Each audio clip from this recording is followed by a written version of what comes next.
नमस्कार फ्रेंड्स, आज के वीडियो में चर्चा करेंगे Motilal Oswal micro cap fund की।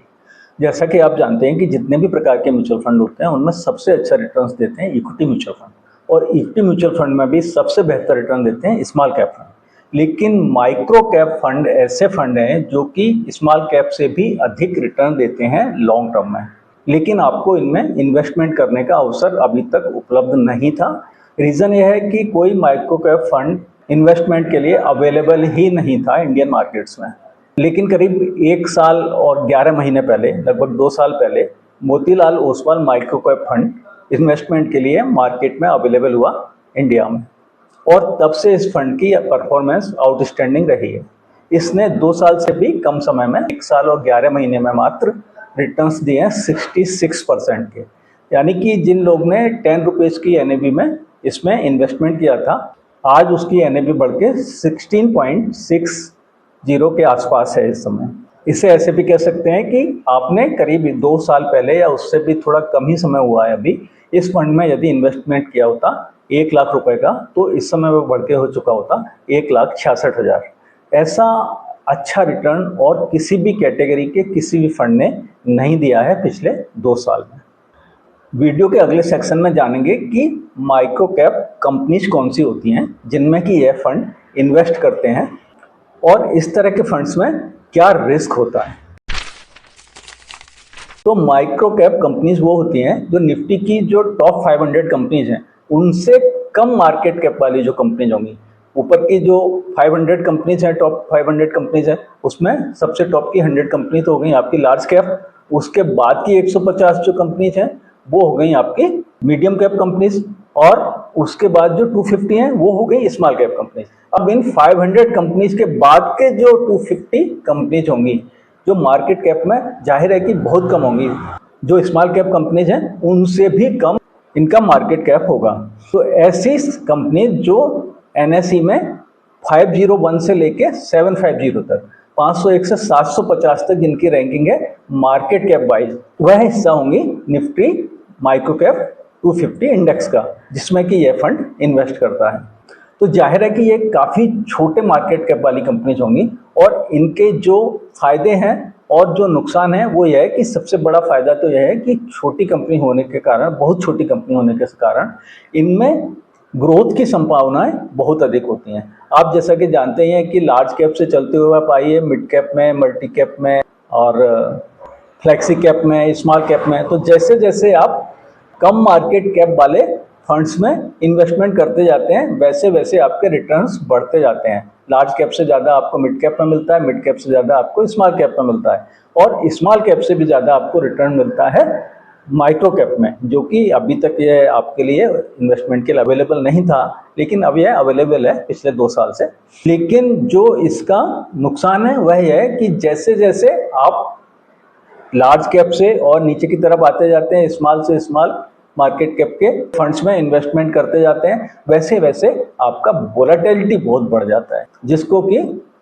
एक बोलचाल की भाषा में रिस्क कह देते हैं। तो रिस्क बस इतना ही है, वोलेटिलिटी का रिस्क होता है। मार्केट गिरेगा, उसमें गिरावट आएगी तो इन शेयर्स में बहुत तेजी से गिरावट आती है, लेकिन यह भी सच है कि जैसे ही मार्केट में रिकवरी आएगी तो यह शेयर बहुत तेजी से रिकवर भी करते हैं। और जैसा कि आपने पिछले 2 साल का परफॉर्मेंस आपके पास अवेलेबल है इस फंड का, इसने 66% रिटर्न्स जनरेट करके दे दिए सिर्फ 2 ईयर्स में। जबकि इस दौरान आपने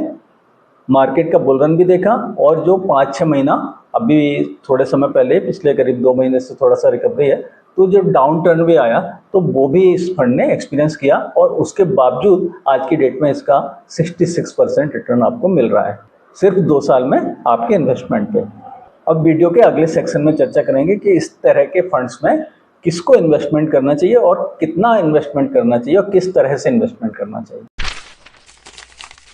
तो देखिए, किसी भी ऐसे फंड में जिसमें वोलेटिलिटी अधिक हो, जैसे कि ये माइक्रो कैप फंड है या स्मॉल कैप फंड्स भी, जो ज़्यादा volatile growth investment strategy follow करने वाले फंड होते हैं, उनमें इन्वेस्टमेंट का सही तरीका होता है SIP द्वारा इन्वेस्ट करना, क्योंकि SIP में सबसे ज़्यादा रिटर्न्स आपको मिलते हैं वोलेटाइल फंड्स में, क्योंकि मार्केट में जितने ज़्यादा उतार चढ़ाव होंगे उससे भी ज़्यादा उतार चढ़ाव होंगे इनकी NAV में। और क्योंकि आप हर महीने इनमें इन्वेस्ट कर रहे हैं एक सर्टेन अमाउंट SIP के द्वारा, तो आपको जो मार्केट की गिरावट में भी आप इन्वेस्ट करेंगे और जब मार्केट ऊपर होगा तो आपकी SIP चल ही रही होगी, तो आपको मार्केट की गिरावट में ज़्यादा आपको यूनिट अलॉट होंगे और उसका आपको फ़ायदा मिलेगा लॉन्ग टर्म में। बाकी वैसे भी ये फंड जो माइक्रो कैप फंड है, माइक्रो कैप इंडेक्स है, वह सबसे अच्छा रिटर्न देता है किसी भी अन्य इंडेक्स की तुलना में। तो इस तरह के जो सबसे ज़्यादा रिटर्न भी देता हो इंडेक्स और इसके साथ साथ काफ़ी वोलेटाइल भी हो, तो उसमें सबसे अच्छा तरीका होता है इन्वेस्टमेंट करने का SIP के द्वारा। बाकी आप लमसम भी कर सकते हैं, लेकिन लमसम के लिए भी वही तरीका है कि आप उसको सर्टेन इंस्टॉलमेंट्स में डिवाइड कर लें जो भी आपके इन्वेस्टेबल फंड्स हैं, और उनको हर महीने इन्वेस्ट करते रहें। 6 इंस्टॉलमेंट, 10 इंस्टॉलमेंट्स, 3 इंस्टॉलमेंट्स, आपका जितना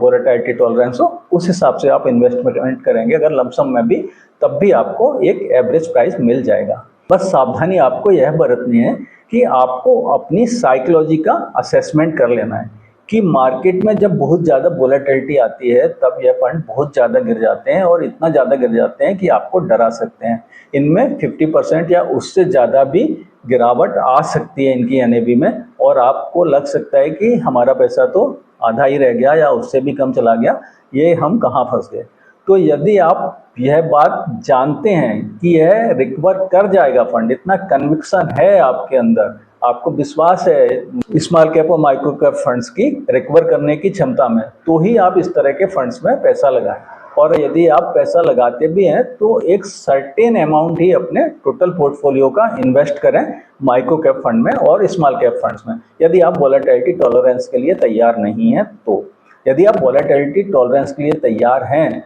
आपको वोलेटिलिटी से फर्क नहीं पड़ता, आपको कन्विक्शन है कि ये स्मॉल कैप और माइक्रो कैप शेयर्स रिकवर कर ही लेते हैं और बहुत अच्छे रिटर्न्स देते हैं यदि आप स्टे करते हैं 5, 7 और 10 ईयर्स के टाइम फ्रेम में, लॉन्ग टर्म टाइम फ्रेम्स में, तो आप इसमें यदि कन्विक्शन रखते हैं, विश्वास रखते हैं, और जब मार्केट में गिरावट होगी तब आप घबराएंगे नहीं, इन्वेस्टेड बने रहेंगे, SIP अपनी रोकेंगे नहीं, तो आपके लिए लॉन्ग टर्म वेल्थ क्रिएट करने का सबसे अच्छा तरीका होता है स्मॉल कैप फंड्स और माइक्रो कैप फंड्स। यह वीडियो सिर्फ एजुकेशनल पर्पस के लिए है, यह कोई इन्वेस्टमेंट एडवाइस या रिकमेंडेशन नहीं।